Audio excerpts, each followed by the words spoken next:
as an industry, we've become really hyper-focused on the importance of these lists. And the question is, will this continue, and will it continue in the same way? How do we see playlists evolve in the next 5 to 10 years? And we have a bunch of great panelists on this one as well, coming from very different perspectives, which will be very interesting to hear. And as always, if you have any questions, please put them in the Q&A function so that we can try to answer as many as possible. And I think the guys will stick around after the session to answer as many as they can. Right, so the 3 panelists that we've got for this is, number 1 is Baisden, who is the CEO of Colture. I think I pronounced that right? Yeah. No, He's an Atlanta native who's mastered the art of marketing independent talent in a major way. Colture cultivates an environment to nurture independent talent into business owners that can operate in a global business. He also manages Brent Fayaz, Sonder, and Wintertime. Then we have mxmtoon, or Maya, who is a fantastic artist from the US.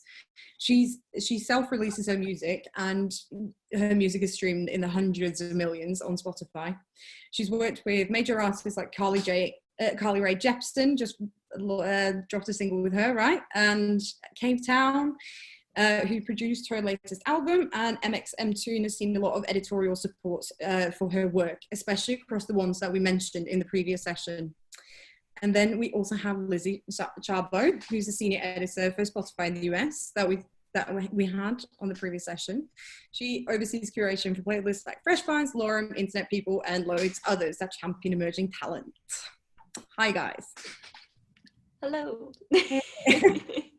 Hi. I think it could be interesting to start with you, Maya, as the artist voice on the panel. You've obviously been super successful as a DIY artist, and you've had loads of support from editorial teams. Could you tell us a little bit about how you currently kind of work or interact with playlists and editors, and whether you're really future focused in your strategy? Yeah, absolutely. I mean, I think I've been working in music for around 3 years now, so I'm very new to the whole entire music industry, and I feel very thankful to have been in a landscape with playlists like Lorem or Pollen or whatever it may be, and defining genreless music. And I think that, you know, it's been really pivotal for me, kind of, I want to say, like, growing up in this era of playlisting as an artist, because I think it's really helped me define my sound, which is odd because it's supposed to be genreless. But I look to these playlists because I think that, you know, as an artist, it kind of like, it shows me who my peers are when I'm looking at the landscape of artists and who else is out there making music. And I mean, even outside of just being a musician and creating songs, I personally listen to these playlists in my own free time, of like listening and finding new music that I really love and enjoy. And like Lorem is one of my favorite playlists that I've listened to ever. I continuously find myself listening to see what's been added or updated. And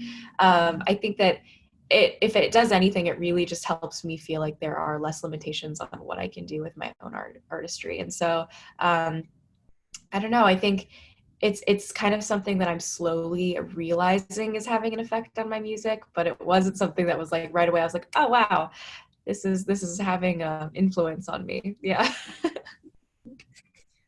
That's really interesting, because so many artists are so hyper focused on it. It's interesting getting a different perspective. I think, Ty, we talk about playlists a lot in the music industry, but from your perspective, do you think there's a danger that artists or people that work with art, or industry professionals that work with artists, have started to rely too heavily on the idea that playlists as the main means of music discovery and building audiences? Yeah, I would say that anybody in any business that relies too heavily on one source of, I guess, marketing can, it can be a little bit corrupt. I think that for artists, it is very important, and their teams, just to kind of build a well-rounded business and be aware of the impact that streams could have on sales, or that it could have on discovery. But I do think is financially business, or it's a risk to just lean all those eggs in the basket, because the fans are everywhere, and so you have to try to figure out your best guideline and plan to like tap fans on all the different platforms and figuring out which platform work for which artists, because there may be artists that don't do well on streaming, but they do really well in the sync world, or they do really well touring, or just selling vinyls, whatever the case may be. So I think it's not as productive, because if you have a client that does not perform well on playlists, you're just gonna like give up. So completely. I mean, Lizzy, from your perspective as a curator, do you feel like the industry and artists have become too hyper focused on it as a sole means of building an audience? I think Lorem in particular, it's by far not the biggest playlist that Spotify has to offer, but it connects with a very specific group of fans. So, our hope is that, artists in that playlist have an ability to help grow their, core fan base. And similarly, I think there's so many other avenues to do that, and it's one of the most important things that you can do. So, you could get the biggest, press look, or, something like it, but maybe it's that smaller, magazine that featured you that, connects with, maybe what could be your potential core audience. That's amazing. Or, to Ty's point, there's so many artists that excel in the live space, and that is obviously the most difficult thing this year. And I think as well, I'm looking for inspiration, not just on how an artist is doing on our platform, but, who they are, how fans are interacting with them, how they're showing their personality, so many other factors than just, being on a playlist. And I think too, it's really important. Ty and I have actually talked about this, to, getting on a playlist is one step, one tool. But, once someone is into you, finds you on a playlist, if they go to click on your profile, if they go to try and search for you and check you out, what are they going to find? What other music are they going to find?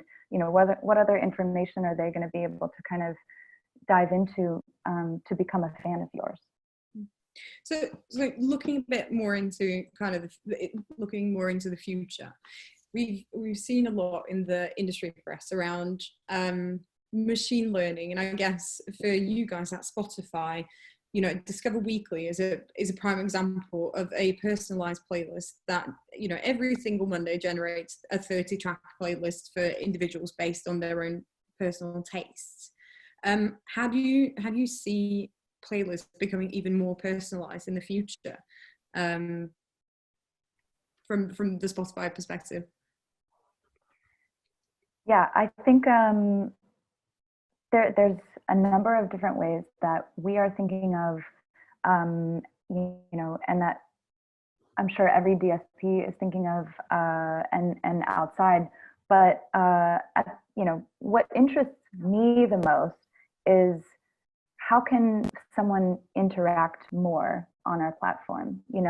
Is fan to artist? Is it, fan to platform? How can you sort of be a little bit more and more in charge of your listening experience? Right now you open the app and you're able to search for anything, browse through a bunch of hubs of playlists. You have the playlist name, obviously, talking about the algorithm is a whole other thing. And that personalization, there's so many avenues, to go down, but how can the user, kind of dive in deeper, go through a rabbit hole, and again, maybe just be able to more and more influence their listening experience, so that they can continue to just interact in that way. So is it a more personalized playlist? Is it, a whole variety of different things. It's it being able to dive in deeper to like who those artists are. Yeah. So Ty, we're talking about kind of automation and more machine learning within curation. Do you think there's still a role for human curation in the future of playlisting, where AI and algorithms are even more prevalent in music discovery? Yeah, if humans making music, it's important for humans to curate the music. And once it's just machines making music, then maybe that's a different conversation. But I don't see I'm not a music curator for no platform, and I would assume that they have a process and they have an art and they passionate about how they go about playlisting their music. All of us at some point in our years growing up listening to music, we had our own playlist, rather it was on some type of cassette tape or some type of iPod or whatever the case may be. And I think though these particular, humans they're sitting behind the screens or these playlists, they have a technique that they are proud of, the music that they're curating that they're proud of, and it speaks deeper to just the song. And I don't think that you will ever be able to replace that with a machine or an algorithm or whatever you want to, call it. I completely see your points. Maya, what from an artist's perspective, you obviously have built yourself a very how should I describe it? You're very visible online, right? Yes, very, yeah. I've seen you on YouTube. I've watched you on Twitch. I've heard your podcast. You're out there. So to what extent do you see artists themselves becoming more influential curators in the streaming world and influencers? And as a follow-up, like in what way do you think that the services can support that? Man, it's a tough question. Like I was nervous to be on this panel because I hope I can have some knowledge to bring to the table. But I don't know. I think like just to maybe go off on my own tangent of what that information is. But to Lizzy's point earlier of like when you're on a playlist like a Lorem or whatever it may be, what's the click through? Like what sort of information are you providing these people with when they find your music and are drawn to whatever you have? Like even outside of music, like I've really focused my time on building who I am online to probably an extreme that not every single person needs to do. Like I'm on basically every single platform known to man, which is a lot. But I think that, the way that playlists have helped support me as an artist is really maintaining that feeling of no limitations, like being on playlists that really don't define me as a genre, but rather as an artist, and helping me kind of keep it open-ended and, find those listeners that are willing to listen to music as it evolves, as an artist who is hopefully going to continue to push the envelope with their own music and try out different things along the way as I continue down my path with it. I think playlists have really helped me find that core group of people that are willing to stick with me and listen and not leave me just because I'm going to test the waters in something else. Like, I think that's been the biggest part for me. Mm-hmm. So taking Lorem as an example that you mentioned, I mean, I know that a couple of weeks ago, Billie Eilish curated the Lorem playlist. As an artist, Maya, is that something that, like, as you progress in your career, do you want to work with Spotify or Apple, whoever, to curate their, help for a week, for a month, or whatever, to curate a playlist? Is that something you're interested in, or is that like industry forcing some responsibility over on artists?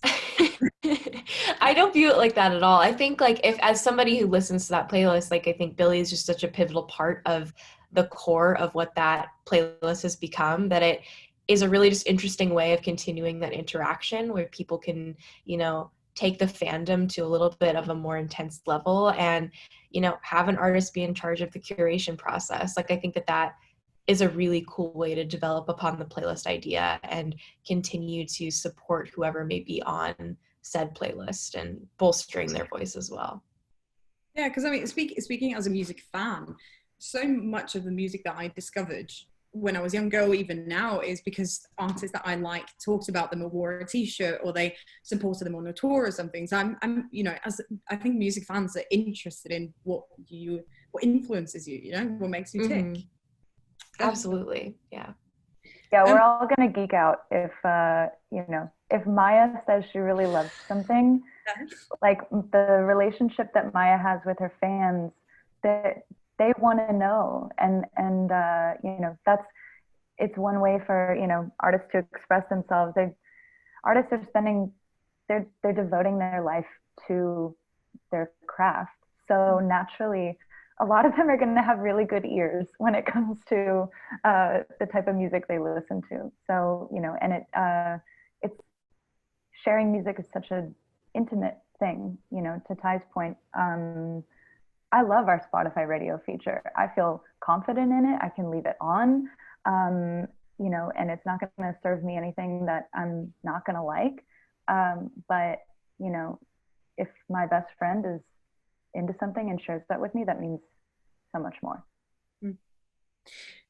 One more question, Maya. Sorry to put you on the spot. No worries. But I, on one of your podcast episodes, you talked about one of the first tracks that you released called 1-800 Date Me, and how it was. But like, but you talked about how it was so clickable. You know, you see a song title like that, and then you, as a fan or as a potential fan, you click on it, right? Are you very kind of intentional in that when you come up with your song titles, that you want them to be kind of alluring? I think that I was in the beginning a little bit more than I may be now. Like, I think that simplicity is probably where I kind of figure out that's where I want to put my effort into looking at a song title. I definitely don't title every single song I have 1-800 something now. I like left that chapter behind me. But I think that, you know, when I look at my songs and trying to figure out, you know, what do they look like from a surface level where people are going to want to see what it sounds like I have kept my brand really consistent with things like lowercase and simplifying like language, so that way it feels accessible to whoever is looking at my profile. And so I think that's kind of where I find myself putting the most amount of effort, just making something that feels very clean. And yeah, I don't know, I think that's the best way to describe it. That makes perfect sense. Ty, you obviously advise a lot of artists. How much time as a manager or an advisor do you spend kind of pontificating the future of playlists and trying to work out a strategy kind of long term of what the playlisting landscape might look like in a year or 5 years? Or is that something? Well, it's a good amount of time, because I believe that in order to, especially in the early stages of an artist's career, as they're developing their fan base, I just think it's important to stay active on the platform.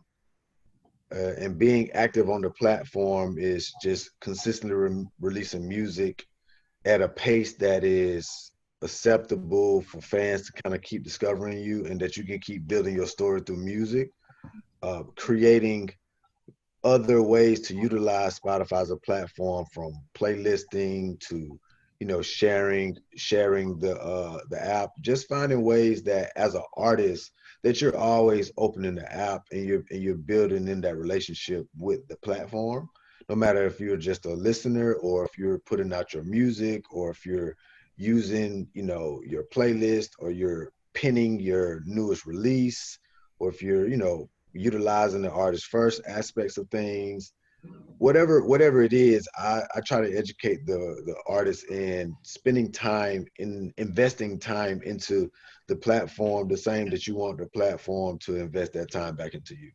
And it's kind of like a social media approach with how the music is being released, as if you would look at how Instagram, you posting photos, the more active you're on Instagram, the more you're going to be in the discovery phase of it. And so it's the same way with Spotify when it comes to like the radio, your weekly discovery, all of the algorithm based things that don't have a curator, you know, with a heartbeat, to say the least, can be able to, you can still be able to take advantage of that, even if you're not primarily getting playlists on bigger playlists. but you may find yourself on personalized playlists, or you may just be building your own personal release radar, your own personal radio channel where people can just dive into a vibe, and you may be a part of that vibe that will have people discover who you are and what you represent as an artist. So we spend a good amount of time just trying to make sure the artist is spending the time to look how they want to be represented on the platform, and to promote that outside of the platform as well. You know, because that's another part of just investing into what I think the future of music is. And the future of music is investing into the platform and being active on these platforms that help you discover the music. You know, it's not like how you used to walk into Target and pick up a CD, and only CD that you would see is whoever paid the most amount of money to be on the end cap. Or you already focused on what CD you want to purchase, so you go in and you're out. This is the first time that we've had the same platform that is selling the music also be the same platform that is helping you discover new music and new artists. So I think it's important for the artist to understand how powerful that can be for them if they just invest into that motto for the next 10 years, 20 years. I think that's a really interesting point that you're raising there in terms of the kind of the democratization of music to a much more extent than what it has been historically. And, you know, you see that reflected in the increase of independent music that's being consumed, and also the kind of wider set of artists that are actually making a living off music now, which is absolutely fantastic. Lizzy, turning to you for a second, Spotify specifically, you've been very active now during the whole COVID crisis, especially with kind of launching all these different combination playlists. So like you've launched the wellness playlist that includes both music and kind of spoken word, soothing spoken word, and also things like the workout playlist, where you can also generate playlists based on, you know, the duration of your exercise and how enthusiastic you are about your exercise and your type of exercise. How do you see these combination playlists evolving in the future? Did you see yourselves launching much more, like developing further on within that space? Is it successful so far? I think, you know, I'm not directly on the team that's working on those, but I love the concept because it is, you know, again, just in the way that, you know, if you just take a look at how you listen, you know, when I wake up in the morning, I listen to NPR, then probably Snacks Daily, so I can like check out what's happening, you know, in stocks, even though I don't really do much with it, but I find it as kind of like a good little like culture update for my day. You know, and a variety of other little podcasts. And then I kind of dive into music, you know, pretty much for the rest of my day. So, you know, whether you're listening that way or, you know, listening to the radio in your car, it's playing around with that listening behavior, much like, you know, going into a Pollen or Lorem or, you know, playlists like that, you know, internet people, it's commenting on, you know, how you're kind of structuring the way that you listen to things. So I love it. It's kind of like our first foray into that type of listening. You know, are you a sports fan? Okay, so should we mix some like kind of sports information into the way that you listen to music and other things on platform? You know, do you want to kind of take a step back and meditate? You know, I think those are good. It's almost like a good prompt for, you know, I probably wouldn't take time out of my day to meditate. So it's maybe a nice reminder that like, hey, this listening experience is an option now on Spotify. So yeah, in that sense, I think it's a great door opening to what else is out there. And I think it would be cool, you know, in the future to maybe have users get a little bit more involved in that, you know. I'm not interested in sports and meditation, but I am interested in news and specifically music news. So I want the app to kind of like read what I'm into and just automatically mix those things together so that I'm not having to click a bunch of buttons, yet I can just open it and it knows me. not in a creepy way, but in a way that like I can just open it and have the experience I want. So that, yeah, I would hope that that's the way we're moving. I think with these things, any big questions that you have about it, the teams making it are probably having those questions too and working to answer them. That makes perfect sense.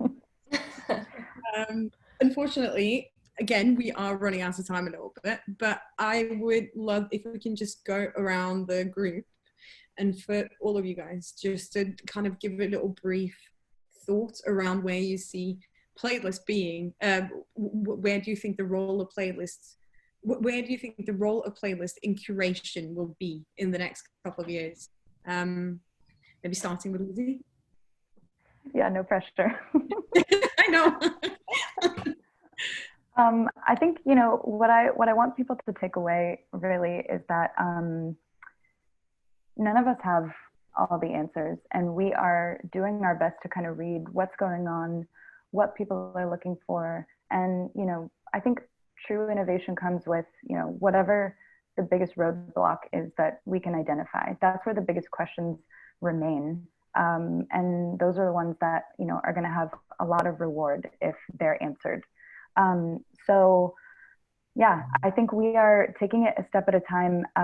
Obviously, Spotify has invested a lot in our playlist ecosystem, and we are trying to evolve and innovate that as much as possible, you know, and have it kind of mirror, you know, who you are as a listener, who you are as an artist, you know, and really start to take that, you know, globally and introduce, you know, there's so many more listening communities to explore and discover and represent. So from my point of view, that's something that we are, you know, really actively trying to pay attention to. What about you, Ty? Where do you see playlists? What sort of role do you see playlists playing in music discovery in 5-10 years time?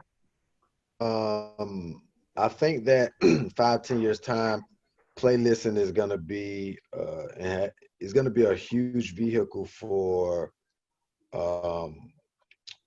even the playing fields for creators and artists whose their ambitions is not to be a superstar. They just want to make music and have fun making music. Some artists don't want to be seen, and I think that we're going into an era where people want to just make music without all of the other stresses that come with it. And I think that playlisting is going to be able to do that for the independent market for artists, and you know, and hopefully that can be something that will balance the overall market and the playing field between the independent creators and the major label artists, so that there's more options to be a middle-class artist, and you just are doing what you love, you're taking care of your family, you know, you have fans, so obviously you can't get around that part, but you don't have to succumb to the stresses of, you know, having to compete with Beyonce, you know, and shit like that. So yeah, I don't know if I can curse or not, but my bad. I love that, Ty. As somebody that works with independent artists and DIY artists, I fucking love that answer. mxmtoon or Maya, where do you? Yeah, I mean, I don't know if I can add too much that's already been said, because I agree completely with both those statements. I think like the way that I look at playlisting, it'll always be a pivotal part of music curation and helping people and audiences find the next artist that they are going to become attached to. And I think to Ty's point, evening the playing field is definitely something that I think about constantly. I didn't think I could do music for a very long time in my life until I, you know, started doing indie songs and stuff, because I didn't want to compete with the Beyonce. Like, it's just, that's a lot of pressure to take on. And so I think playlisting is a wonderful way that it's going to redefine the landscape in terms of helping artists feel like they can make a story for themselves without having to do every single step that we see as a traditional artist pathway. And so I don't know, I think like maybe my piece of advice is that it is a pivotal part, but it's also a step. And so the work you have to do around it is still necessary. And so make sure you build other aspects of your business, but understand that playlists will still be important. Yeah. Mm-hmm. Great. Agree.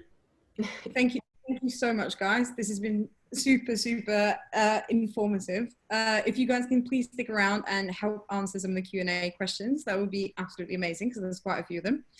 Thank you very much to Lizzy and Ty and mxmtoon, and please go and check out her music, because it's amazing.